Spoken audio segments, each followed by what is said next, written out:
오늘 우리들은 요한복음 1장 13절에서 16절의 말씀을 근거해서 은혜 위에 은혜라는 제목을 가지고 함께 하나님의 말씀을 생각해 보기를 원합니다. 예수님께서 이 땅에 오신 목적을 사도 요한은 천상의 언어를 사용을 해서 우리들에게 말씀을 하고 있습니다. 그리고 그 천상의 언어의 핵심이 되어지는 것이 빛이라고 하는 단어입니다.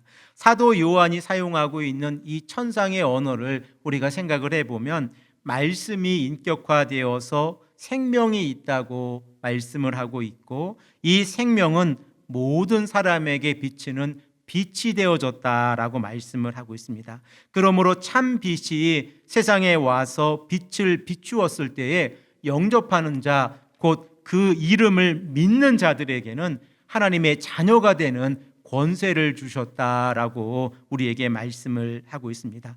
이러한 사역을 위해서 하나님께서는 세례 요한을 우리에게 미리 보내주셔서 빛으로 오신 예수 그리스도를 믿게 하신다라고 말씀을 하고 있습니다. 그러면 세례 요한이 외쳤던 메시지가 어떠한 메시지인가를 우리가 다시 한번 생각을 해보면, 예수님께서 이 땅에 오셨을 때에 우리가 어떠한 마음으로 예수님을 맞이해야 하는지를 생각할 수 있습니다. 세례 요한이 외쳤던 메시지가 무엇입니까?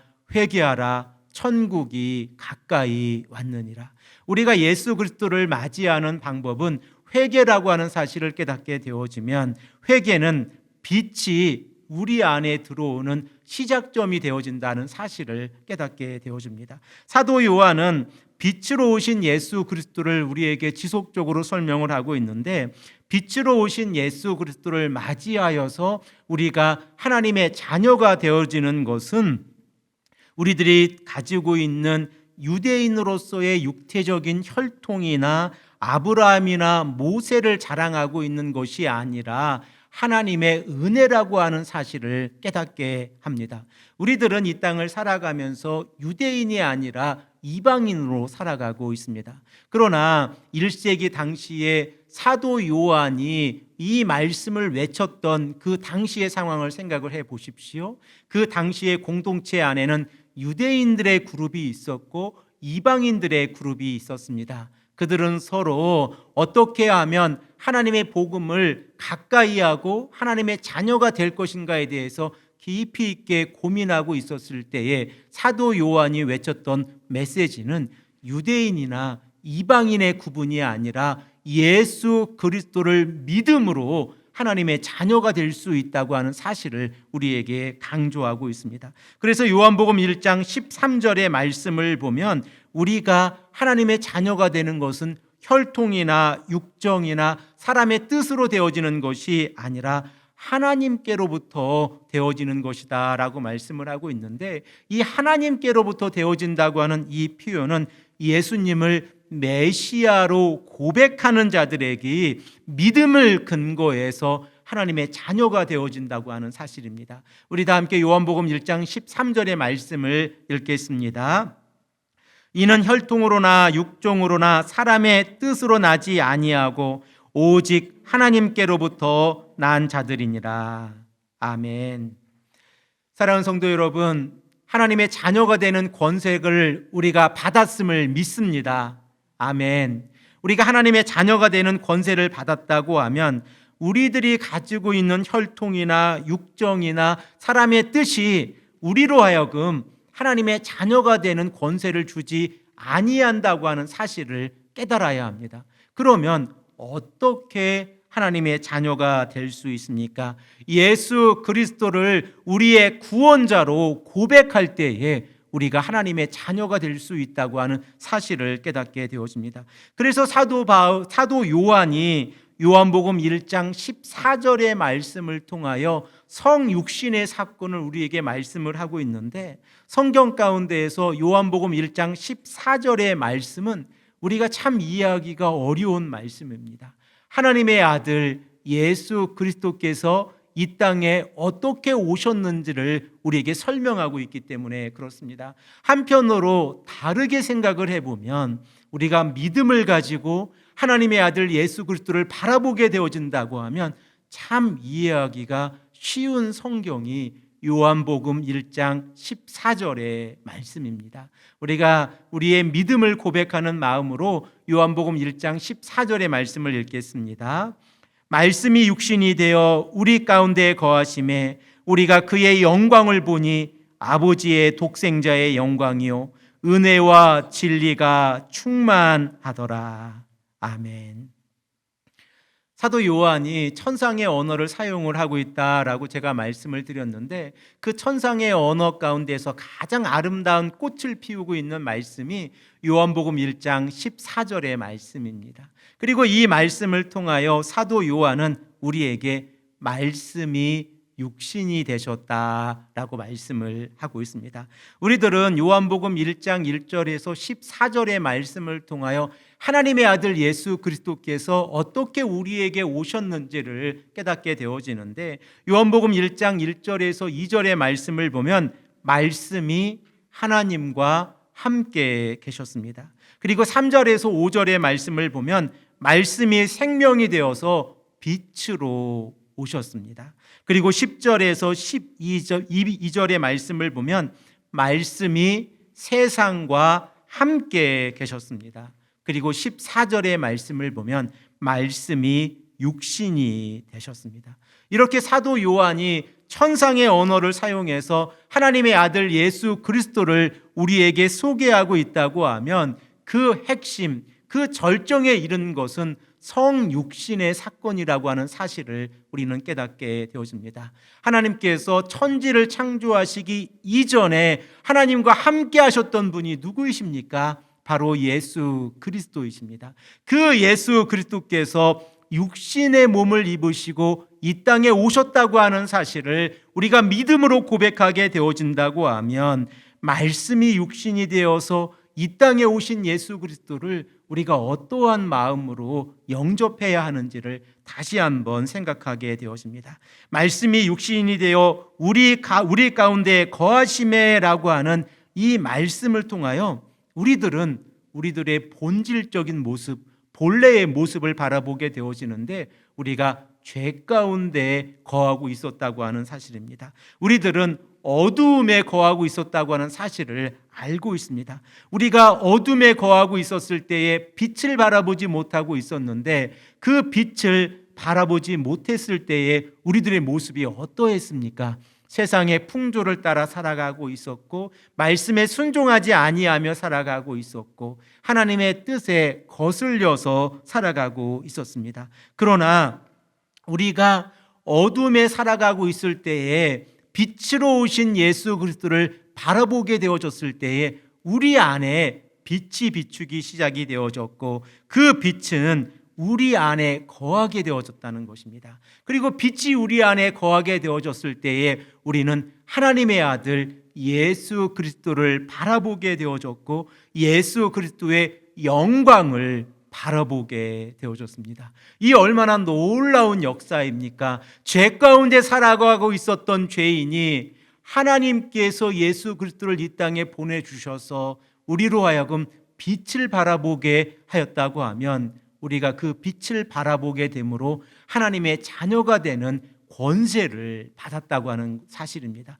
그리고 하나님의 자녀가 되는 권세를 받았다고 하는 것은 죽음의 문제를 해결했다고 하는 사실이고, 죽음의 문제를 해결했다고 하는 것은 영원한 하나님의 나라의 백성이 되어졌다고 하는 사실을 우리는 이 말씀을 통하여 깨닫게 되어집니다. 그러므로 성도가 하나님께서 예수 그리스도를 빛으로 보내셨다고 하면, 그 빛 가운데 나타나고 있는 예수 그리스도의 영광을 깨닫게 되어집니다. 그리고 그 영광의 목적이 무엇인가를 우리가 깨닫게 되어지는데, 그 영광은 복음이신 예수 그리스도께서 우리와 함께 하심으로 인하여 우리의 죄의 문제를 해결하시고, 우리로 하여금 예수 그리스도의 십자가의 사건과 부활의 사건을 바라봄으로 인하여 천상의 하나님의 나라의 백성이 되어졌다고 하는 사실입니다. 사도 바울은 로마서 1장 16절의 말씀을 통하여 이 사실을 우리들에게 조금 더 쉽게 설명을 하고 있습니다. 복음은 모든 믿는 자에게 구원을 주시는 하나님의 능력이라고 말씀을 하고 있습니다. 우리들은 특별히 우리 쉴만한 물가교회는 복음은 예수 그리스도입니다 라고 하는 신앙 고백을 매주 하고 있고, 그리고 우리가 늘 이 말씀을 고백하고 있습니다.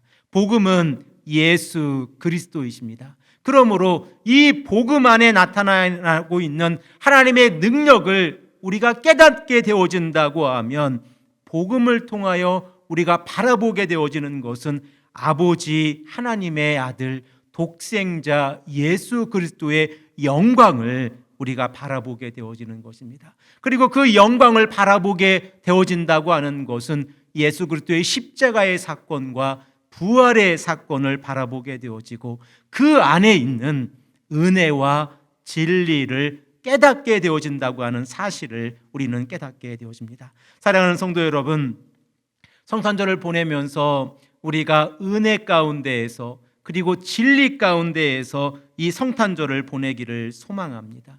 이 성탄절을 보내면서 우리가 은혜와 진리를 깨닫게 되어진다고 하면, 은혜는 진리를 깨닫는 자들에게 주어지는 선물이라고 하는 사실을 깨닫게 되어집니다. 이번 성탄을 보내면서 자녀들과 선물을 나누셨습니까? 그리고 또 자녀들에게 좋은 이야기들을 해 주셨습니까? 또한 우리 자녀들은 부모님들에게 선물을 드리고, 그리고 부모님들의 말씀에 귀를 기울였습니까? 그러면 우리가 조금 더 성경의 말씀에도 귀를 기울이고, 성경이 우리에게 주시는 이 선물이 무엇인가를 다시 한번 깨닫기를 원합니다. 은혜는 진리를 깨닫는 자들에게 주어지는 선물이라고 한다고 하면, 우리들은 진리가 무엇인가를 다시 한번 고백해야 합니다. 진리가 무엇입니까? 복음이신 예수 그리스도이십니다. 진리가 복음이신 예수 그리스도라고 한다면, 우리들은 요한복음 14장 6절의 말씀을 통하여 예수님께서 진리라고 하는 사실을 다시 한번 깨닫게 되어집니다. 우리 다 함께 이 말씀을 읽겠습니다. 요한복음 14장 6절의 말씀입니다. 예수께서 이르시되 내가 곧 길이요 진리요 생명이니 나로 말미암지 않고는 아버지께로 올 자가 없느니라. 아멘. 우리가 하나님의 나라를 바라보고 천국을 향해 나아간다고 하면 예수 그리스도를 통하여 천국에 간다고 하는 사실을 깨달아야 합니다. 이렇게 예수 그리스도를 통하여 천국에 간다고 하면 예수님께서 길이시고, 예수님께서 진리이시고, 예수님께서 생명이 되어지신다고 하는 이 사실, 이 믿음의 고백을 우리는 하게 되어집니다. 그러면 예수님께서 진리라고 하는 사실을 깨닫게 되어진다고 하면, 진리를 깨닫는 자들이 어떻게 되어집니까? 요한복음 17장 17절의 말씀과 17장 19절의 말씀을 통하여 우리는 그 답을 찾게 되어지는데, 이 말씀 또한 우리가 다 함께 읽겠습니다. 그들을 진리로 거룩하게 하옵소서. 아버지의 말씀은 진리니이다. 또 그들을 위하여 내가 나를 거룩하게 하오니 이는 그들도 진리로 거룩함을 얻게 하려 함이니이다. 아멘. 진리를 깨달은 자들이 어떻게 되어집니까? 거룩함을 깨닫게 되어집니다.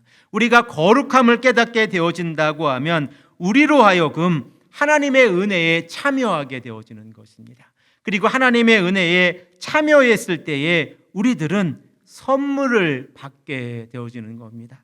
사도 바울이 에베소서 2장 8절 말씀에 어떻게 우리에게 권면하고 있습니까? 이 말씀 또한 우리가 함께 읽겠습니다. 너희는 그 은혜에 의하여 믿음으로 말미암아 구원을 받았으니 이것은 너희에게로 난 것이 아니요 하나님의 선물이라. 사랑하는 성도 여러분, 성탄절을 보내면서 우리가 하나님으로부터 받은 선물을 깨닫기를 소망합니다. 예수님께서 이 땅에 오신 것은 우리들에게 진리를 깨달아 은혜의 선물을 받게 하심이라고 하는 사실을 깨닫게 되어집니다. 그러므로 오늘 본문 말씀 1장 16절의 말씀을 보면 은혜 위에 은혜라라고 하는 표현을 사도 요한이 기록을 하고 있는데, 우리 다 함께 이 말씀을 읽겠습니다. 우리가 다 그의 충만한 데에서 받으니 은혜 위에 은혜로라. 아멘.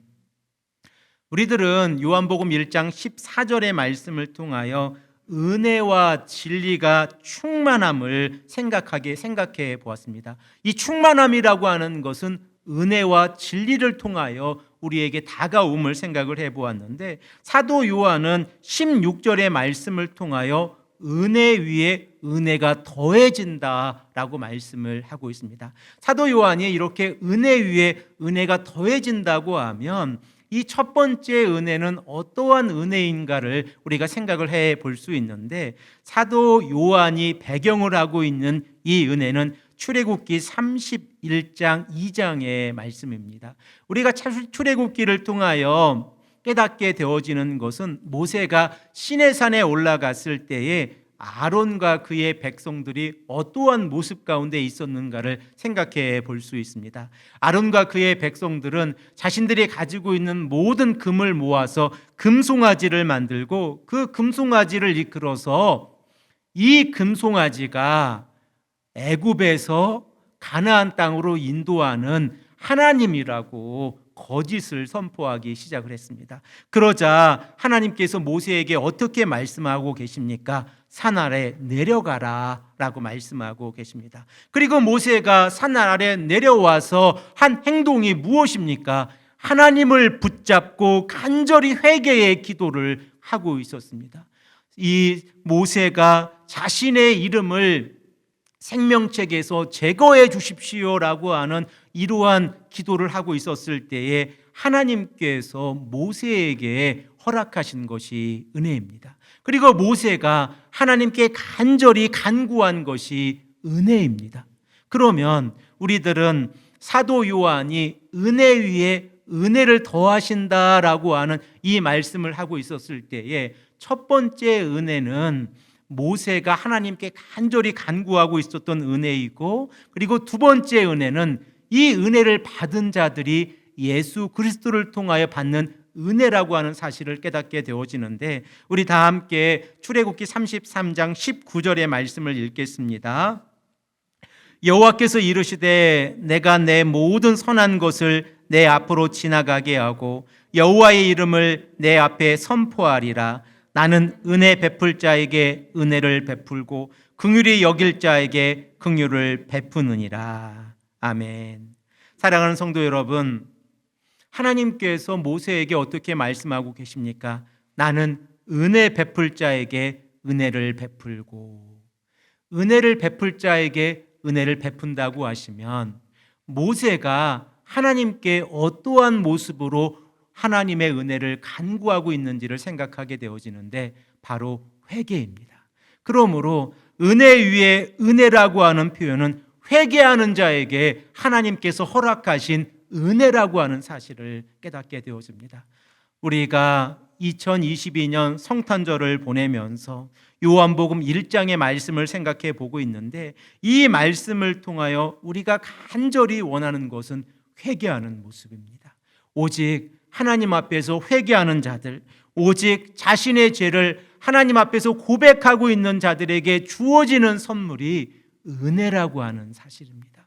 그러므로 은혜 위에 은혜라고 하는 표현은 회개하는 자가 예수 그리스도의 십자가의 보혈을 믿고 간절히 하나님께 나아가는 자들, 곧 말씀이 육신이 되어셔서 이 땅에 오셔서 빛을 비추었을 때 그 빛을 바라보고 회개하는 자들에게 주어지는 선물이 우리들에게 주어지는 선물이고, 이 선물이 영원한 하나님의 나라라고 하는 사실을 깨닫게 되어집니다. 2022년 성탄절을 보내면서 누가 하나님의 은혜를 받습니까?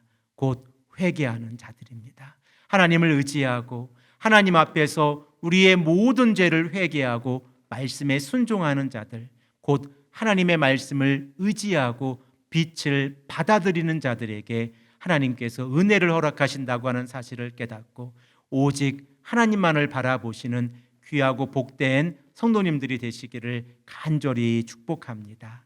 함께 기도드리겠습니다.